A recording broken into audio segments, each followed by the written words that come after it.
I would invite Director Jones, if you could lead us in the flag salute. Please stand.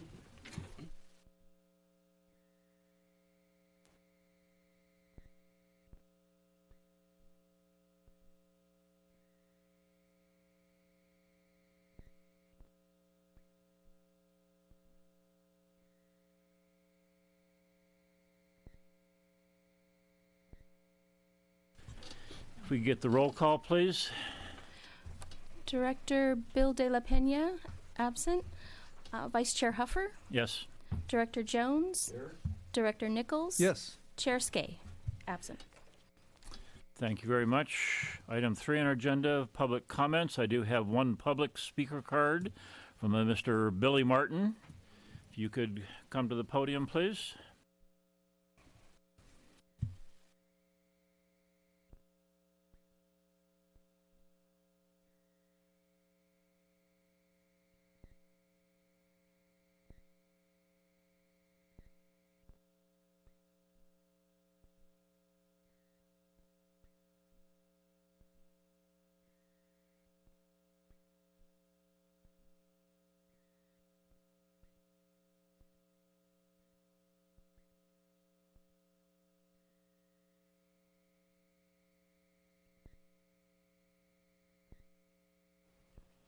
One of my most utilized Abe Lincoln quotes is, got me out of a lot of honeydews around the house.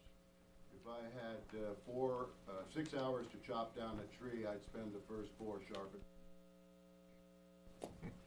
And the piece I'm about to speak about has been 20 years trying to get an audience with the City of Thousand Oaks to discuss this copper curtain issue, which was originally presented in March 2000 in response to an RFP. And so I bring it back every few years. In the beginning it was told that they were fixing the building, and so they couldn't do anything to the building. So in 2008 I brought it back, and I had moved forward the whole time. It's been a long time sharpening this axe for me, and I've moved forward with the project all along, hoping that I would get an audience. At any rate, on January 16th, I went to Jay Spurgeon in Public Works, because I knew him well, and he was the only one who acknowledged that I had been behind the Golden Oak on the Civic Arts Plaza. And I brought my son out there to the ceremony, and I was sitting there, and you know, my son was looking at me when there was no mention, and Jay approached me and said, you should be proud of your dad. It was all his idea. At any rate, so I went to Jay knowing he was retiring, knowing I have a relationship with him, and I was trying to get information, because he's an engineer, on some of how the installation might go, some things that I might have needed to worry about, and also how we could save money if the city actually got involved with the installation. At any rate, I'd just like to speak to the response, and it says, thanks for the meeting with me, Billy, on January 16th. Your proposal was interesting, but the short answer is the city will not be pursuing any changes at this time. And it occurred to me, I wish Claudia were here, but several months ago, Claudia spoke when we approved the monies for the Civic Arts Plaza changes with the design firm, that she raised the question, hi Claudia, sorry. Claudia raised the question, are they going to be tasked with addressing the copper curtain? And the response from Drew Powers was yes. As far as I know, that was never done to this until that would be an agenda item that would still be on the table. Excuse me, Billy. Too much? If you could wrap it up in 30 seconds to a minute. Not going to be right on the buzzer, but I'd like to wrap it up if you could. All right. Hopefully the proposal will speak for itself. It's been a long time trying to get anybody to listen to me. 20 years.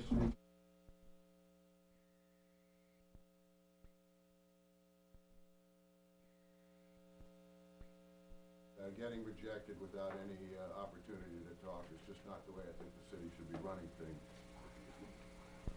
And I'm talking to the board because I know you were influential people in this kingdom, and I was going to get it back to Adopt an Oak, because the final part of this response was about how well Adopt an Oak is doing, and if you look at page 8 in here, you'll see that that is not the case. Okay, thank you, Billy, for the information and for what you're presented. And just, I think you understand that we do, in the public comments, we do try to limit it to 3 minutes or so. So, thank you. I tried to get on the agenda, but oh well. Oh. It goes around here. Okay, I do have another speaker card, Janet Wall. If you could come to the microphone, please.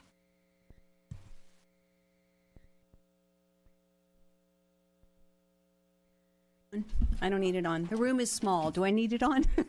It's on. Okay, good. My name is Janet Wall. I've been a resident of Thousand Oaks for 35 years. I know most of you. I'm here tonight to read a letter to you. It's a very short letter from Lynn Lawrence, Ed Lawrence's daughter, about a possible trail naming after her dad, Ed Lawrence, who documented our city so well with all of his beautiful photographs over the years. I had the honor of being with Ed when he passed into the next world, and he was a very special person.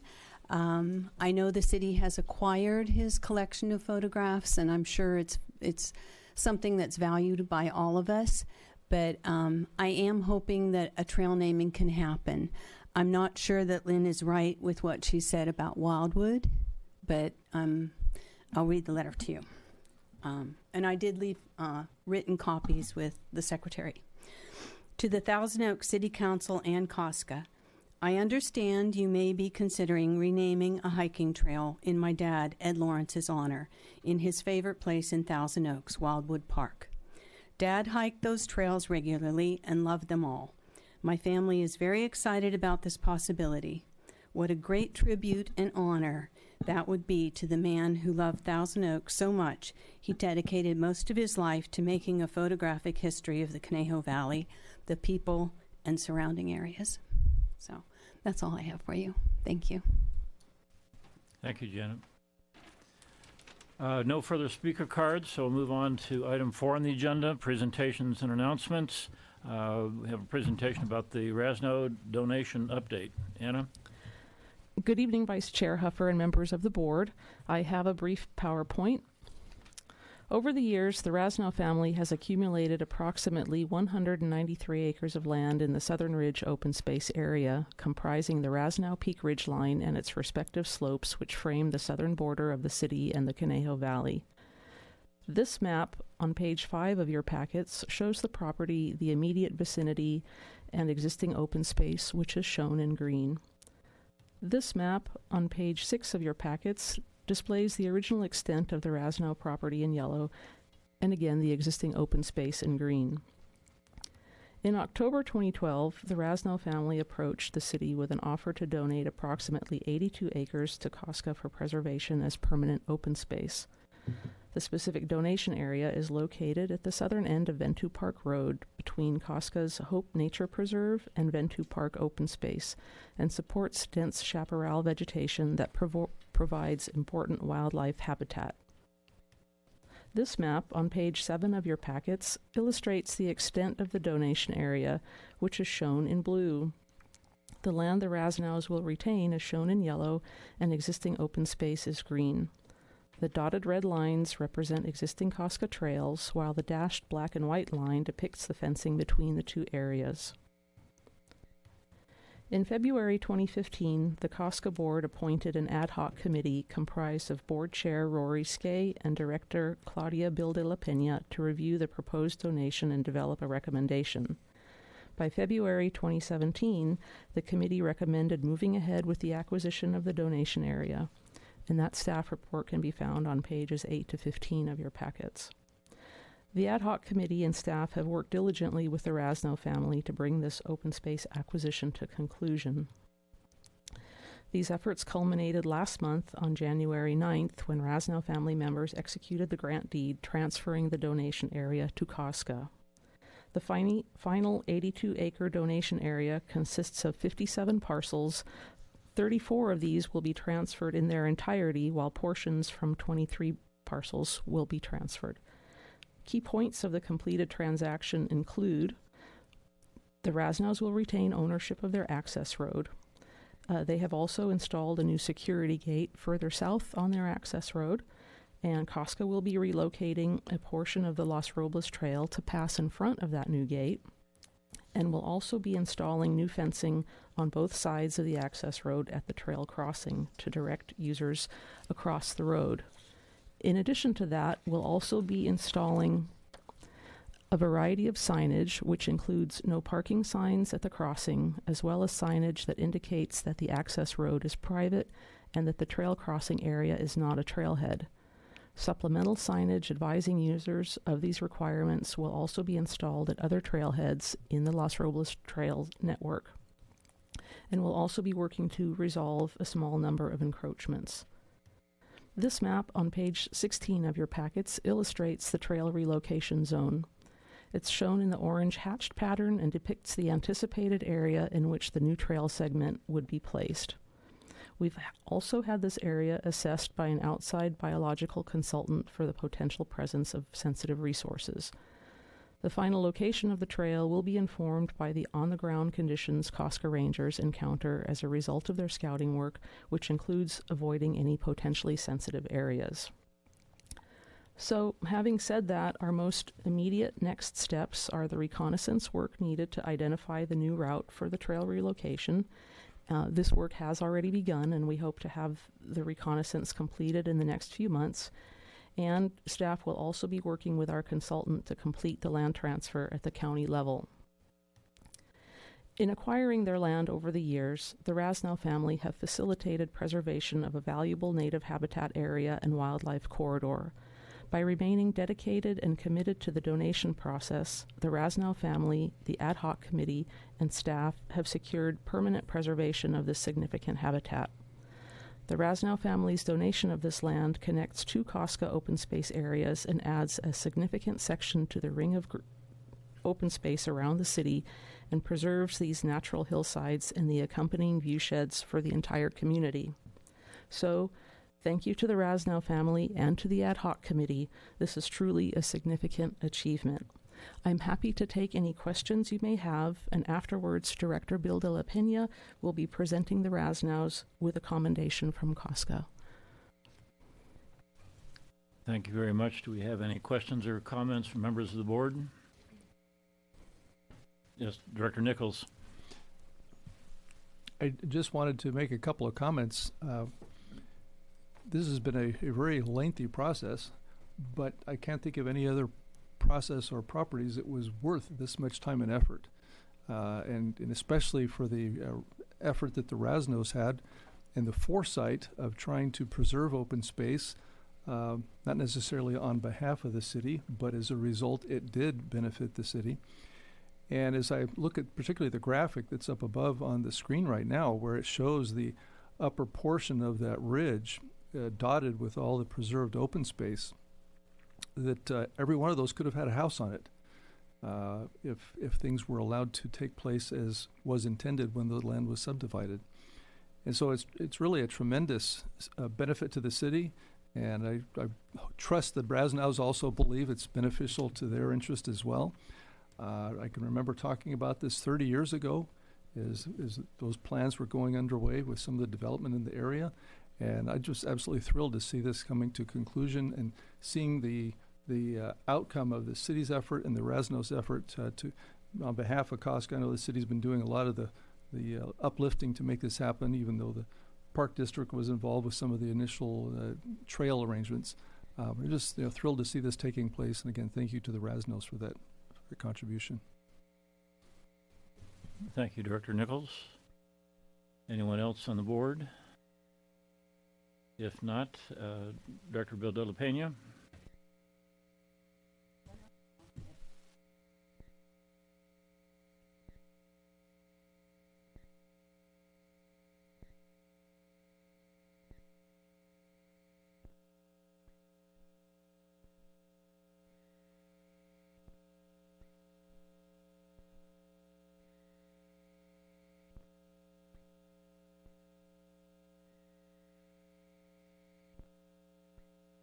so this is historic, if I may say so, but also so is your donation to the city of Thousand Oaks. When we started this process 7.5 years ago, how many times were we almost about to throw in the towel? We were frustrated, going back and forth. Of course, there was world travel involved as well. During negotiations, when you were in Southeast Asia, I got a call from Eleanor while I was in Austria, I think. And so we were really going back and forth. But the staff from COSCA, as well as the city and our outside attorney, you all made it work. It took really it took a city to accomplish this. And faith, you had to have faith in this process because, as I said, 7.5 years.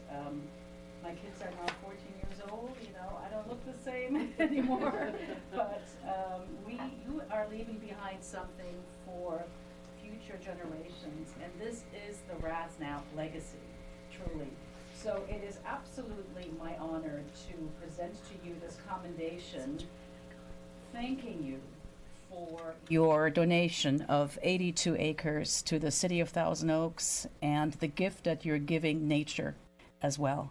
So I want to applaud you for hanging in there and really for being wonderful citizens and neighbors and having this desire to protect nature and open space. So on behalf of COSCA, I'd like to present you this. Here you go. Thank you. Thank you. I have a Yes, I want to give you a hug. It's been so long.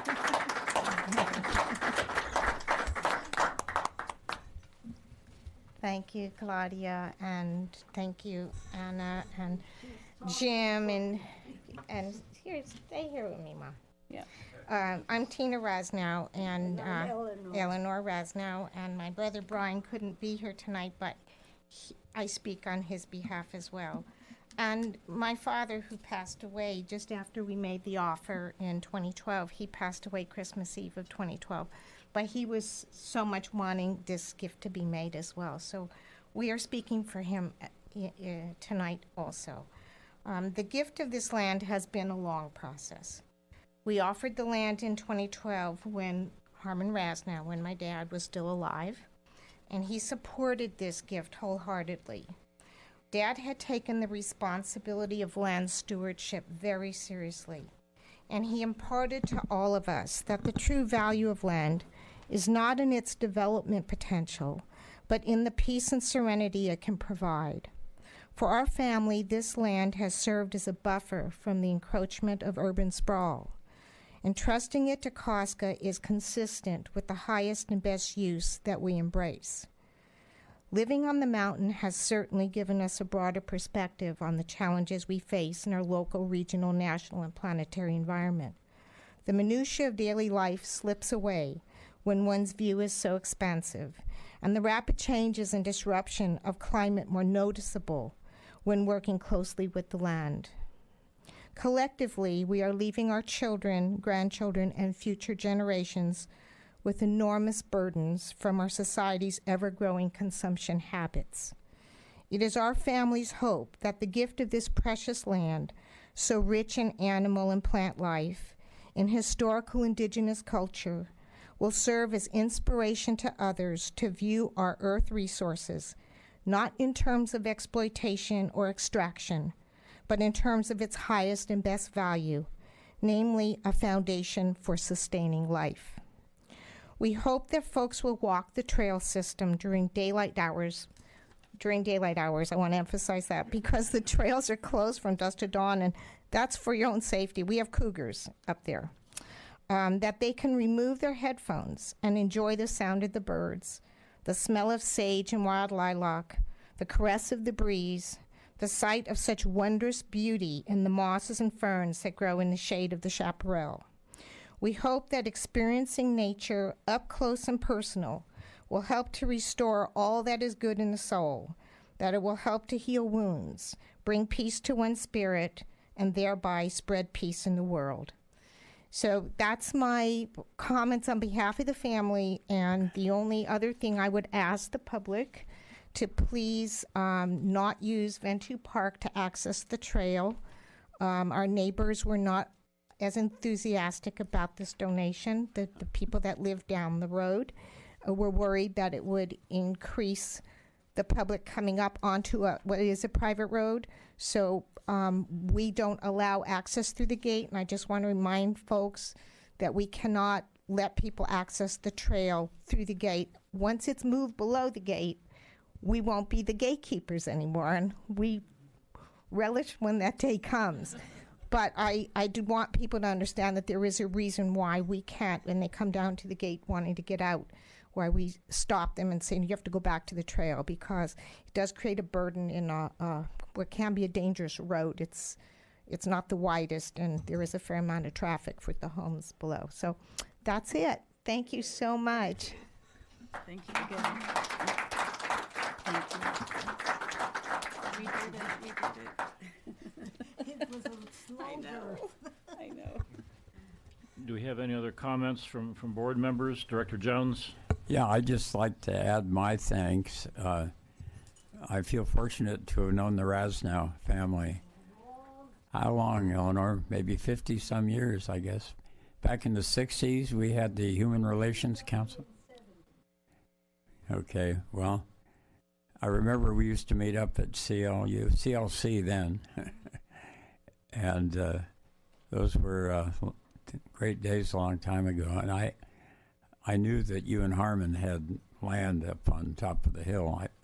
I didn't know how much, but I have been on this board now for several years, not nearly as long as my seatmate here, Claudia. And I'd like to thank Claudia for being involved in this. That was very good of you to do this, and I appreciated your remarks. So thanks, Eleanor and Tina. It's just wonderful to see you again, and I hope you have many more happy, healthy years. Ladies, before you leave, I'd like to add my thanks. I don't have the history that Director Jones has. I don't have the background that Director Bill de Pena has. But having read the background of this process, as Director Nichols said, looking at the maps, what your family has done for our community is just absolutely spectacular. So thank you, thank you, thank you so much for what your family has done.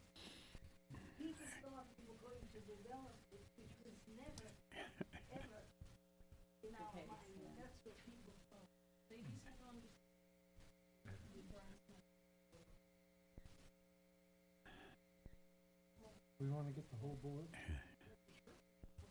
That's okay. We'll take a picture, Ed. Okay.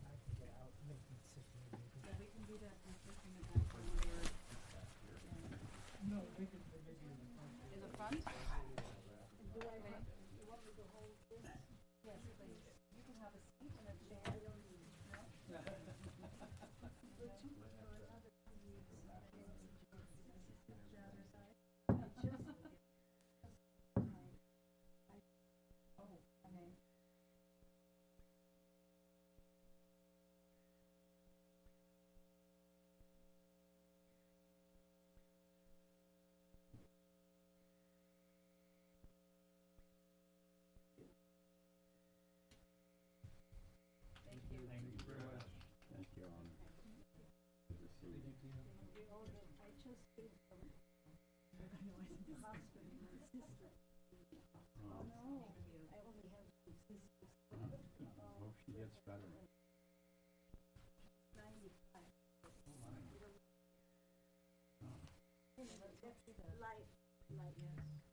Okay, well, that was certainly the high point of our meeting this evening. Going to move along to item 5, consent calendar, approval of minutes from the December 4th meeting.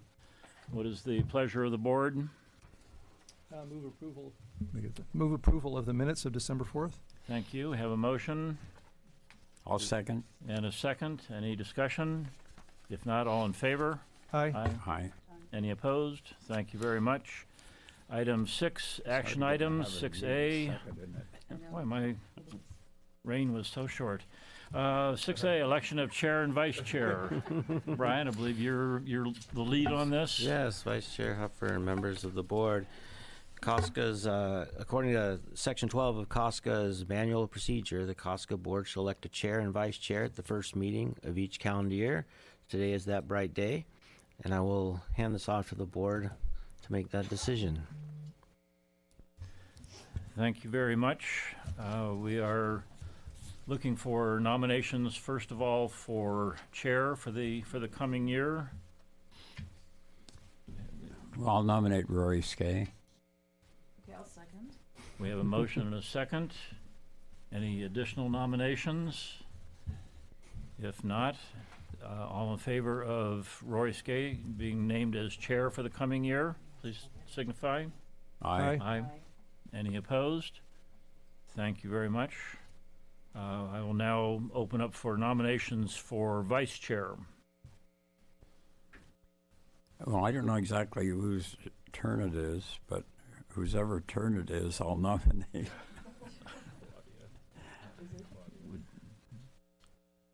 Looks rotating would be. I'm not quite sure how the process goes. I don't know if there was a. Okay. Well, I'll they wanna nominate follow or not. Claudia Bildella Pena. Thank you very much.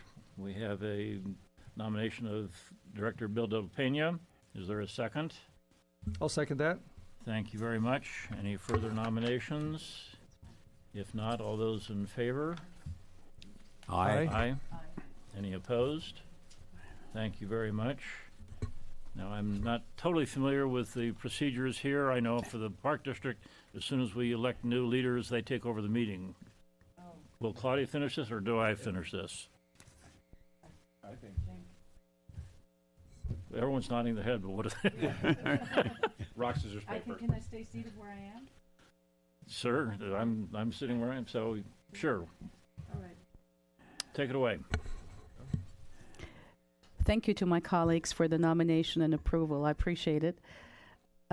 We have next on the agenda the annual financial report, and this will be presented by Mr. Stark. Yes, COSCA's annual financial report for fiscal year 2018-2019, which ended June 30th, 2019, is included in your package for your review.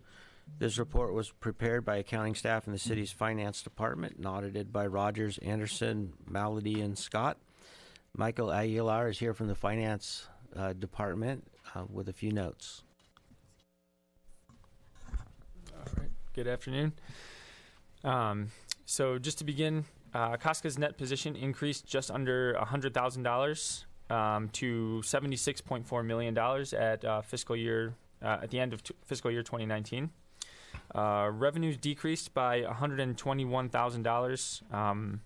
This was primarily due to a decrease in city and CRPD contributions of approximately $87,000, combined with a decrease in operating grants and contributions of approximately $34,000.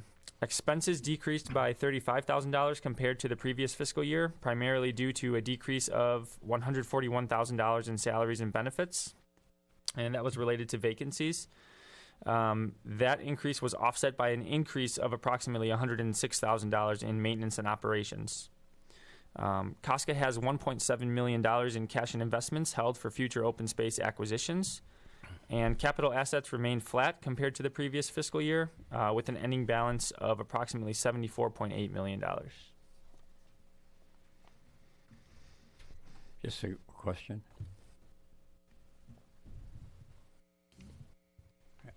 Yes, go ahead. Why were the contributions from the city and CRPD lower this fiscal year? I am relatively new to the city. That's a great question. I'll have to research that and get back to you.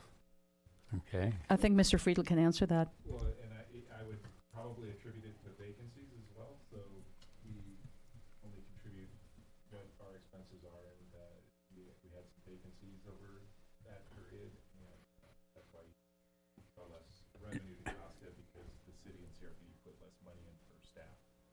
So the contributions were commensurate with the need, I presume. Correct. Thank you. Are there any other questions?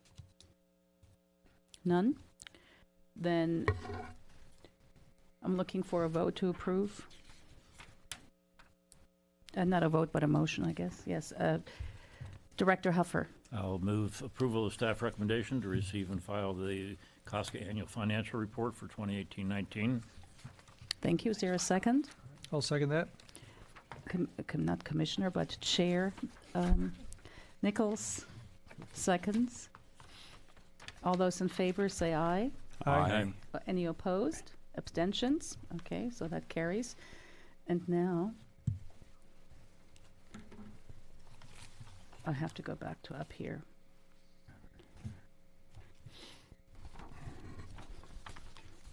Okay, so now next we have item 6C, an agreement, parking agreement with Ventura County Parks Department. And is it also Mr. Stark? Yep. Okay. So thank you. I will have a brief slideshow here to go through. This item's about approving a parking agreement between Ventura County Parks and COSCA to provide enhanced parking at the Hill Canyon Trailhead. COSCA's board was updated in May 2019 on the status of actions taken to address community concerns about the increased use at Wildwood Park that were which were solicited at a forum in 2017. Among the updates was a listing of activities that COSCA had been taking to address this issue. Item 6 on that list was that COSCA committed to identify and advertise alternative trailheads other than the trailhead at the terminus of Avenida de las Flores. COSCA has been doing that through social media and public outreach events, and the focus being trying to direct Wildwood users to the Hill Canyon Trailhead where there was a little more space, but still excellent access to the trails. We're also working on the bridge, as you're aware, to try and improve access to Wildwood from that location. Our efforts have been successful. Currently, the use of Hill Canyon Trailhead is relatively heavy, and the existing parking lot is often full. Those arriving when the lot is full must park at the Santa Rosa Valley Park, which is a county park, which charges an admission fee for parking. Unfortunately, some other users have parked illegally along the Hill Canyon Road. Increasing parking availability and accessibility at this location is a high priority as we continue to expand efforts to expand this trailhead. Two options were considered when we were looking at enhancing the parking. One was to enlarge the parking facilities at our existing parking lot, trying to make that a little bit bigger. And the other option was partnering with Ventura County Parks Department to arrange for free parking at the Santa Rosa Valley Park.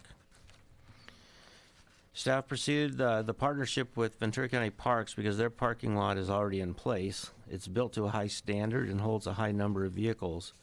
This lot also has accessible restrooms and picnic tables that provide a higher level of service to our visitors. Using an existing lot is also preferable to disturbing more land just to create a new one. So as part of this exchange, we worked with the county and part of the agreement, our part of it, Costco will be paying an annual fee to the county, and they will waive the parking fees. We think this is mutually beneficial as well because the enhanced access to that park will increase its use, and I think it does provide a great fresh benefit for the community surrounding the area. The agreement before you in your package has been approved by council and the city attorney's office, and staff recommends approval of the agreement as another action to promote increased access to Wildwood Park. With that, I can take any questions you might have. Thank you, Mr. Stark. Are there any questions? Director Huffer. Two questions, Brian. First of all, if this agreement is approved, will the county then no longer charge any parking fees? As part of this, the daily parking fees will be waived. So, yes, the parking will be free. The county does produce events at that location periodically, so there may be days in between, and at some of those events they may charge for that, but the day-to-day use will be free. Okay, thank you. And then my second question was, did we ask or did the county provide any kind of information on approximately what they've been collecting historically since they started charging fees for their parking? The records were probably not entirely reliable, just, because they just use a gate counter. So it was really kind of hard to determine what that was, but we think it's close to what we've negotiated. Okay, so $7,000 is a good approximation of. We felt that was a fair approximation of it. Okay, thank you. Are there any other questions? Director Nichols. Thank you, Madam Chair. For the Mr. Stark, do you have any idea how many visitors, you mentioned the county does some programming, how many visitors go to that park and do not access COSCA trails? The short answer is no, I do not know that amount. They have the gate counts is really the only reliable data. I think a lot of people drive in and drive out, but I imagine that yes, some people are utilizing that parking area for our parking lot. I guess when our parking lot is full, some people are still willing to pay the fee. Some are not, and we thought that was a deterrent. Okay. And I didn't specifically see here, but is there an option based on the agreement to also do programming at that site, COSCA programming, or is it just for parking and the associated activities that go with it? So the primary objective was parking, but COSCA will be allowed to put up signage, a kiosk, and some educational materials at the site for the passive programming. Specific programming, COSCA doesn't really have programs like that. Although when we do trail work days out of that area, the county does know that, and they work with us and allow us to utilize that for some very large trail maintenance events. Okay. All right. Thank you. I also have a question, Mr. Stark. Mm-hmm. So the agreement is that COSCA pays $7,000 per year, mm-hmm. Plus 3%, so that people can park for free. Where are people parking right now since the county charges for parking? What is the number of visitors parking illegally? I don't know. Do we know that? We don't know the exact number, but we hear from the operators of the wastewater facility that it's more common than they would like. But yes, people do park illegally up on that road. Do we have not any enforcement there? It has been enforced on occasion. I mean, it's a posted no parking area, and so the police have the authority to cite in that area. Well, the number of visitors will go up in the future, mm-hmm. most likely. So, and I'm thinking $2 for parking is really not a whole lot. And I'm just wondering, are we going to, if we enforce the illegal parking, what would be the cost of that? To have someone out there monitoring, compared to this cost of $7,000? I think the cost, well, since COSCA wouldn't be doing the enforcement, the police would be doing the enforcement under vehicle code type things. That doesn't really reach our jurisdiction. The important part about going forward with creating a large space for more vehicles is that we will continue to recommend people utilize this area, and once the second bridge comes in and they'll be able to access Conejo Canyons, Western Plateau, Wildwood, all those places from one central spot. We don't think we would be in a place where there would be alternatives that, when the lot's full. Apparently paying the $2 is a barrier for Yeah, for it would be users. a barrier and probably control the number of visitors. It could, but Mhm. Oh, well, let's see how the first year goes then. yeah, it's a 5-year agreement, and so Mhm. we'll be able to review it as we go along. Mm-hmm. Okay, thank you. All right. Madam Chair, I did have one more question. Not Commissioner, Director. Director Nichols. Mr. Stark, could you clarify for me what the actual annual fee is? Oh yes, I meant to correct the in the agreement the price is $7,500 the first year. In the staff report it said $7,000, but that was an error. Thank you.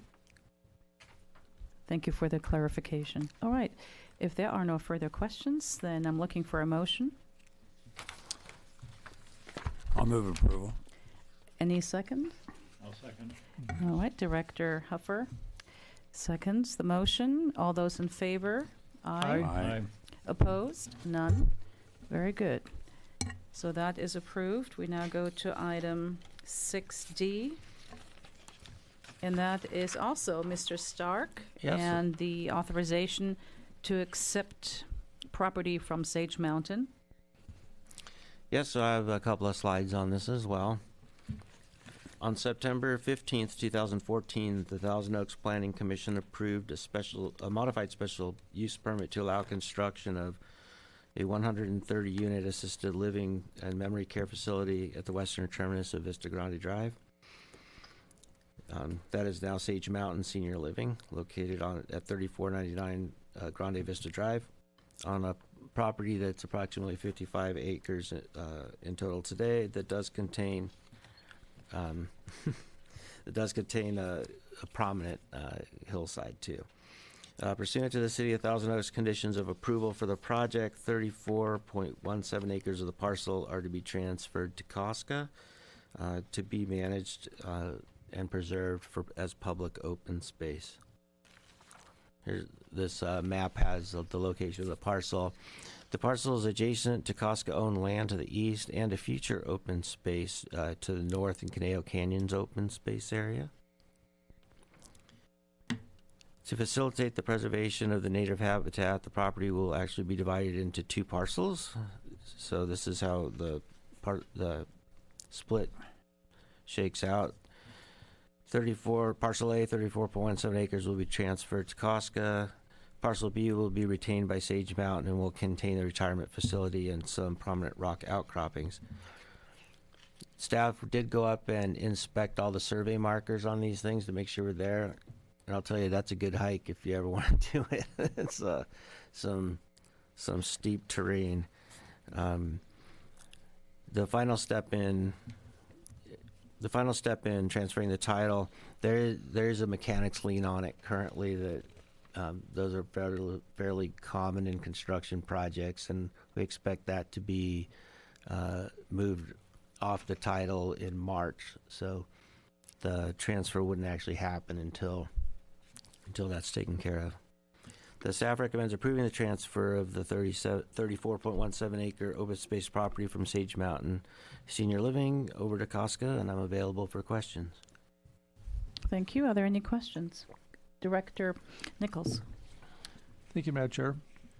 When I was planning commissioner, I do remember this project, and I just had a question. Is there any trail access from or to this particular parcel? There is not a trail there now. Maybe Matt knows. I don't believe this is slated for direct trail access at this time. It's mostly just a buffer space and the protection of a ridgeline. So we won't see people struggling to find parking at the end of the cul-de-sac to access trails? No, Okay, no trailhead is planned in the area. Just wanted to make sure. Okay, thank you very much. That was my only question. Thank you. Mm-hmm. Any other questions? None? Okay. Then I'm looking for a motion. Director Huffer? I'll move approval of staff recommendation to authorize acceptance of the 34 plus acres from Sage Mountain. Thank you. Is there a second? I'll second that. And Director Nichols seconds that. All those in favor? Aye. Aye. Aye. Opposed? Okay, so that is also approved unanimously. Item 7. Item 7A is another presentation by Mr. Stark, and that is an update on our open space acquisition, of which we did a lot tonight. Yeah. So I have a slideshow here as well. COSCA board was last updated on our open space acquisitions in September of 2017. So this report is intended to bring you up to date on acquisitions occurring during 2018 and 2019. This chart shows 10 acquisition projects that we've done that have yielded 200 acres of permanently protected open space around our fine community. Most of these represent small parcels being acquired in the Southern Ridge area and the Skyline Drive area. These are infills, parcels around mostly land that COSCA or the city already owns. So infill work. The big ones are out in Dos Vientos. The two we see in the middle, about 114 acres. That came out of the operating engineer's property, and I'll show you where these actually occurred. But back up in here also, we counted the Raz Now property here that you heard a lot about earlier in this meeting. This map kind of shows the distribution of where the acquisitions have taken place. On sort of the far right in that circle, you could kind of see those are the two operating engineers parcels.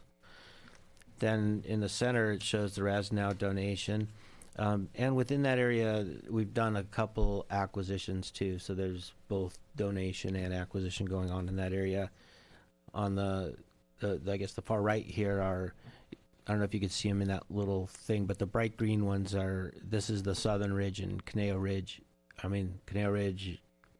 Skyline Drive area. Let's see if we got another one here. So these are just some close-ups. This is kind of one of the more interesting shaped properties we own. This kind of shows that magnitude that you heard about earlier with the Raz Now donation and some of the acquisitions. You know, joining a big gap in our ring of open space is really is a huge deal. Here's kind of a close up of the three properties we picked up on Skyline.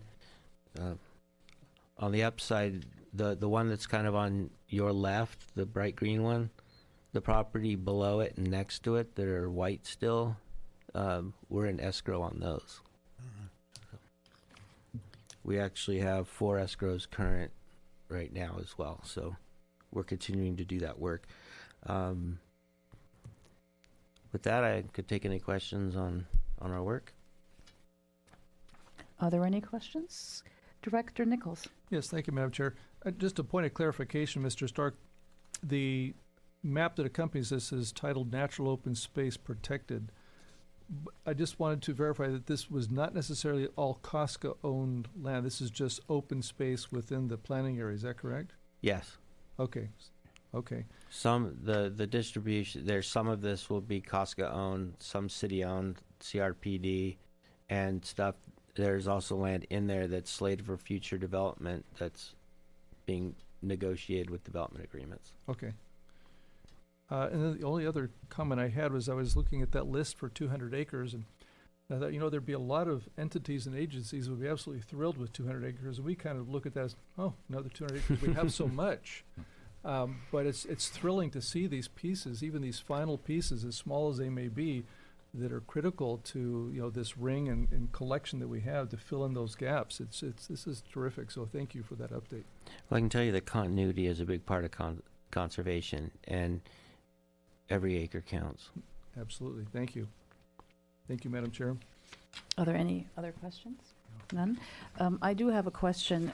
We're doing really well in open space preservation, and I'm wondering, these are all now owned by the taxpayers, so to speak, and voter protected. It's voter protected land, correct?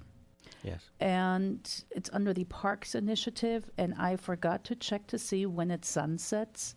Is there a sunset date on the Parks Initiative, as there was with Measure E?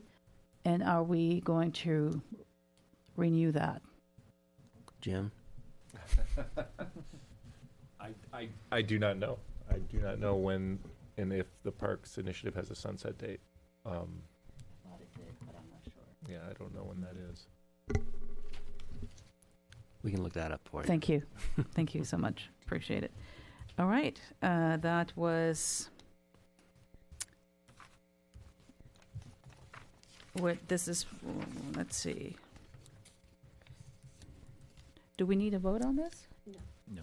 We don't. That's just an update. Okay. Very good. Okay. And with that, we're going to information items. Well, we already did, but with the volunteer corps activity, that is a verbal report. And who will present that? That would be me.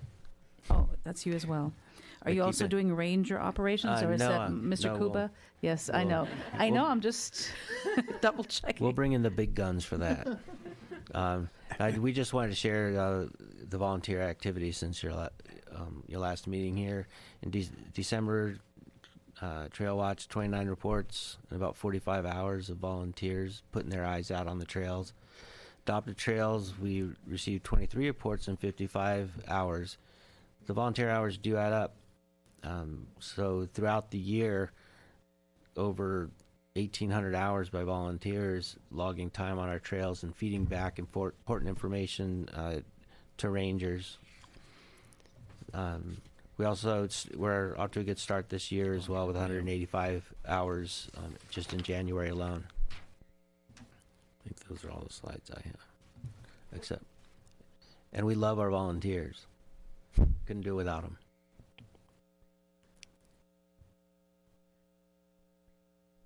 You can take questions if you have them.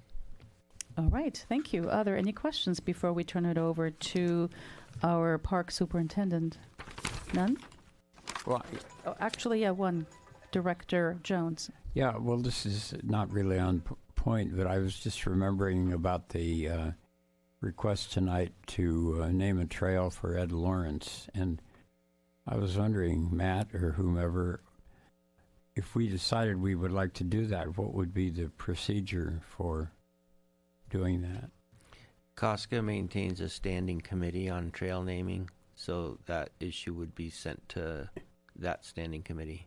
Do you need a motion to do that? I don't believe so.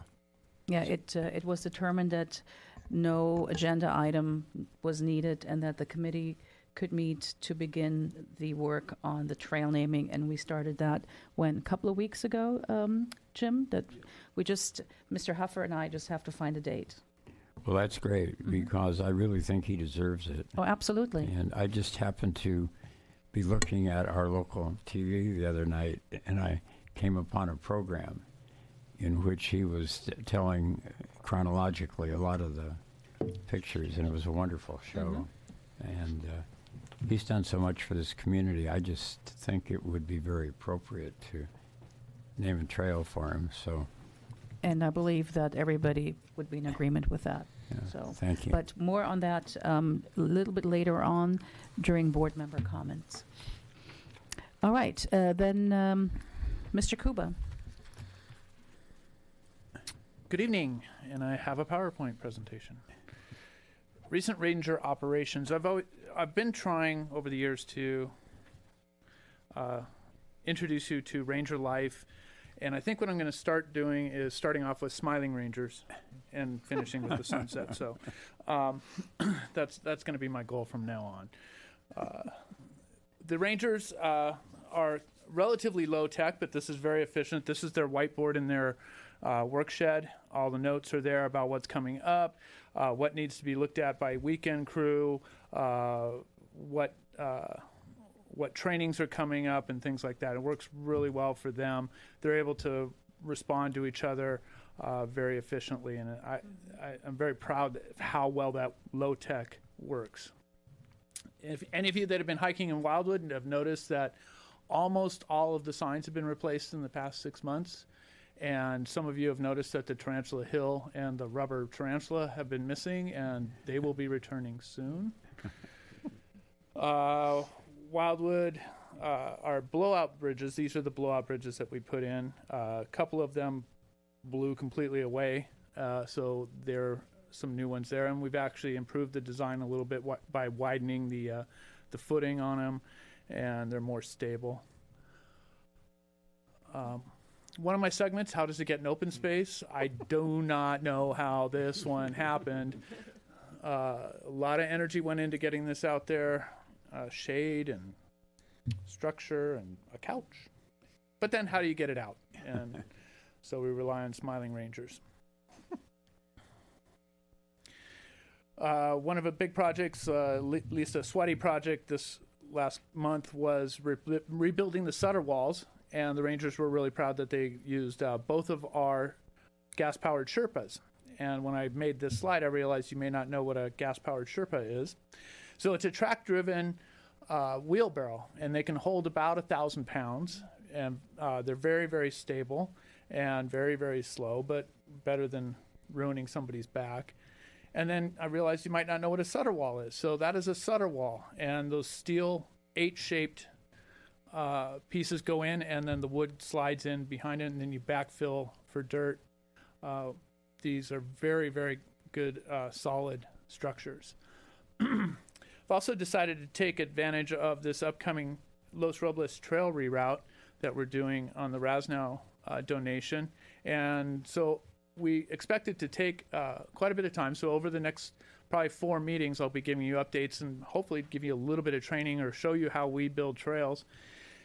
As Anna said, we evaluate for sensitive plant species, archaeological sites, nesting birds, land ownership, rock outcroppings. We were looking for cool views, something that's going to be exciting for the user. Those are the criteria that we use.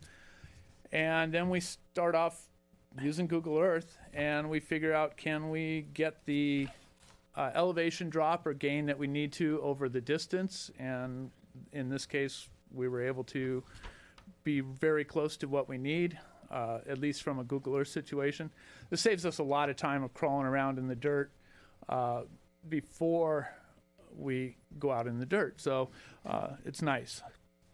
Then we point for a couple of days. Usually we'll stand out if we have an opportunity to be in this situation where we're able to stand there and look and kind of get some ideas. And we do some discussion. We had a good brainstorming session there out there with the Rangers and came up with some good ideas. And then they started crawling around. This is an actual GPS track from last week for the first time that they went out there, and you can see how the Rangers go up and down and everything. And there's no trail there. This is all on hands and knees. A lot of it's elbow crawling to find a way to get from point A to point B. And then comes the actual flagging. Now that area has been cut just enough to crawl through a little bit easier and to get a view. This is the tool that the Rangers use. This is called a clinometer in my hand. And so they have that around their neck, and then they're eyeballing, and it has a rotational thing in there that tells you the percent of grade, and that's how we establish where we're going to try and put the trail. Very thick, very spiky ceanothus, and only 3 ticks the first day, 6 ticks the second day. Happy rain. Well, they're not smiling quite as much at the end of that trek. Lots of protective gear to protect from ticks and from all the stabby plants. This is over in the Western Plateau. Really nice beauty shot. That's about what it looks like right now. And it's a good transition because a really big, a large local bike company interviewed the Rangers about how they use their bikes.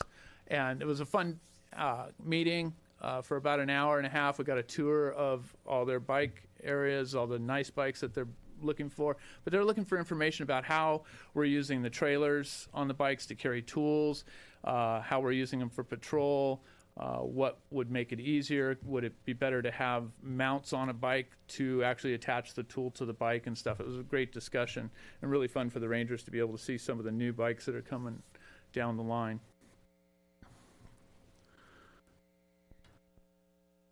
So I was trying to get a word out to the public too. If it's warm, if it's cold, be prepared for where you're going. Be in shape for doing the hike you're doing. Always carry water. Dress correctly. Look out for ticks.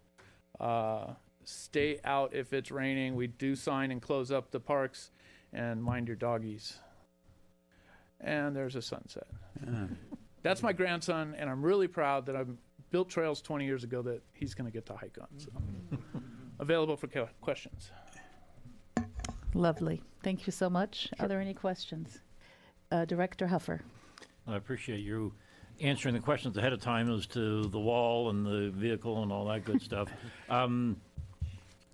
Could I guess or assume that when the Los Robles Trail is going to be starting under construction, that there might be a trail workday to assist with that process? It's based on how far we get with all this crawling around in the bushes. We expect that to take at least a couple months, a month or two. Then the area has to be brushed, meaning we have to cut the brush out to create the space to cut the dirt trail. Yes, we are expecting it to be, we're hoping it's going to be the fall trail workday. Thank you. Sure. Director Nichols. Thank you, Madam Chair. As a follow-up to the Rasnow report, and your just comment here on the trail, how do you deconstruct a trail when it's going to be decommissioned and no longer used, and to try and keep people off of it and protect it from erosion? That is actually part of the brushing. The brush that we cut will be pushed into the old trail to block it. We will also rehab the trail as best we can, the old trail as best we can. We'll probably bring in a seed mix to put into it. We'll loosen up the soil so that water will permeate. We may actually put in some other physical barriers depending on expected use. But the brush is the main thing, and there'll be plenty of it. Are there any sites on that particular stretch of trail that do have some erosion issues that you'll need to address before you kind of close it down? Over the years, we've done so many improvements on those switchbacks as they cross the road. It drains pretty well. It's pretty armored. I don't think we're going to have too many drainage issues. All right. Thank you. Thank you, Madam Chair. Any other questions or comments? None? Okay. Thank you very much. Always look forward to these updates. Now we are going to number 8. And are there any updates from our general manager, CRPD, Mr. Friedel, or Mr. Rogers? Well, I just may maybe be a little redundant, but staff was going to take this moment to let the board know we were going to convene the COSCA naming committee to address, Ed Lawrence's passing and whether there's a really good idea and location for recognizing his contributions to the community. So we will be getting that committee together. And then I like to brag once in a while. So, Canoe-Reckon Park is part of COSCA, and we're a special district. And Director Huffer next to me was named Ventura County Special District Administrator Board Member of the Year for 2019, which I thought was pretty cool just a couple weeks ago. So that's it. Congratulations, Director Huffer. That's fantastic. I think we ought to have a speech from Director Huffer. Thank you. I missed his comments since I left CRPD a little over a year ago, so. Very good. Thank you. I'd be receptive if he would like to say more than he said. But I think he's going to leave it at that. Oh. All right. Then number 9, board member comments. Well, this may be jumping the gun, but I noticed we're adjourning in memory of Julia.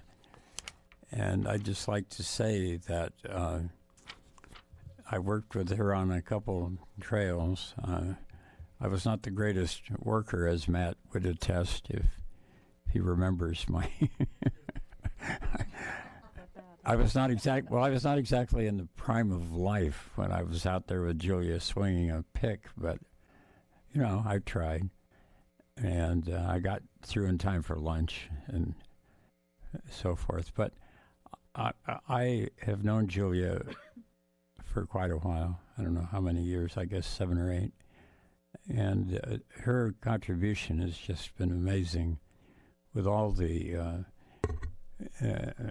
different walks or hikes that she has organized and all the trail clearing and all the other things. I couldn't name all the things she's done. It just amazes me. And I felt so sad when I heard that she passed, and I guess she just had a heart attack when she was out on a dig. Is that it, Matt? That heard she was, what, in Ethiopia or somewhere? You don't know the detail. Well, I won't belabor this, but we've lost a wonderful friend in Julia, and I think we owe her a great debt of gratitude, and I feel proud to have known her and done a little bit of work with her. Thank you. And that will be the segue into our adjournment for this evening. And it is indeed in memory of Julie Osborne Gorley. As you said, Ed, Julia, or Julie as she was known, was a longtime champion for open space, and she passed away last month, January 23rd, while on an archaeological tour in Ethiopia. She left a legacy not just on the land, but on the numerous open space advocates within our local conservation community. Julie was born in Yosemite Village Hospital to Jules and Sarah Eichhorn on August 28, 1940. Her father was an early mountaineer and music teacher, and her mother was an artist. She grew up on a small family farm in Menlo Park and developed her lifelong love of the outdoors in the Sierra Nevada mountains. Julie moved to Thousand Oaks with her husband Bill in the early 1980s. She was a labor attorney for the U.S. government, and Bill was a landscape contractor. Avid hikers and backpackers, they became fixtures in the Conejo Group Sierra Club and quickly made many friends. Soon after her retirement, Julie was appointed to the Conejo Open Space Trails Advisory Committee and served as a board member of the Conejo Open Space Foundation, where she served as secretary and president. She retired from the foundation board in December of 2017. Julie was deeply committed to habitat restoration, spending countless hours removing non-native plants, especially fennel, from the COSCA open space. Her tenacity and leadership led to the eradication of fennel from the Wildwood Mesa and other areas in the park, as well as near eradication on the Western Plateau. As COSCA's trail network expanded, Julie saw the need for public participation in its care. She was instrumental in creating the Adopt a Trail volunteer program in 2003. Today, there are 52 trails adopted by individuals, families, and businesses. She also participated in many trail work events and was a Trail Watch volunteer. Reaching across generations was a priority for Julie. She worked tirelessly for Trails Education Days to provide environmental education for thousands of students from local schools. She was especially proud when her grandson Kyle was a grand prize winner in the 2011 Trails Education Days writing contest. Julie also shared her love of nature with elderly Conejo Valley Village members, leading regular gentle hikes and becoming a good friend to many of the village volunteers and members. It's obvious that Julie was a special person who truly cared about people of all races and cultural backgrounds. Her trip to Ethiopia was a lifelong dream to see the cradle of humanity. She led our community in volunteerism and in providing aid to people less fortunate than herself. She touched thousands of lives in her quest for women's rights and equality, human rights generally, and the preservation of our precious open space and shared ecology. Julie leaves behind a host of friends and open space compatriots, and we do mourn her passing and extend sincere condolences to her family. And with that, we are adjourned until May 13th.